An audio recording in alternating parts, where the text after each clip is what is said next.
मु लेखा आरंभ कली जितेबले पुरी कॉलेज रे मु इंटरमीडिएट पढ़ा आरंभ कली पाठ पढ़ा पढ़ी तो भल करे समुद्र कूल बुले आ बुलला बेलू से इंस्पिरेशन पाइकरी किसी लेखा लेखी आरंभ कली।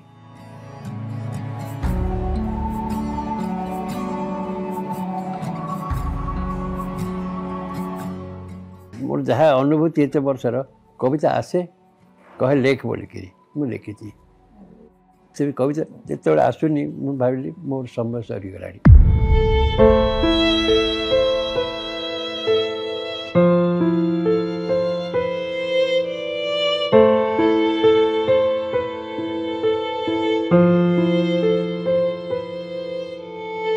ओडिया बाणी भंडार भारतीय साहित्यर जुग पुरुष स्रष्टा पद्मभूषण कवि रमाकांत रथ आज आम गहन नहांती।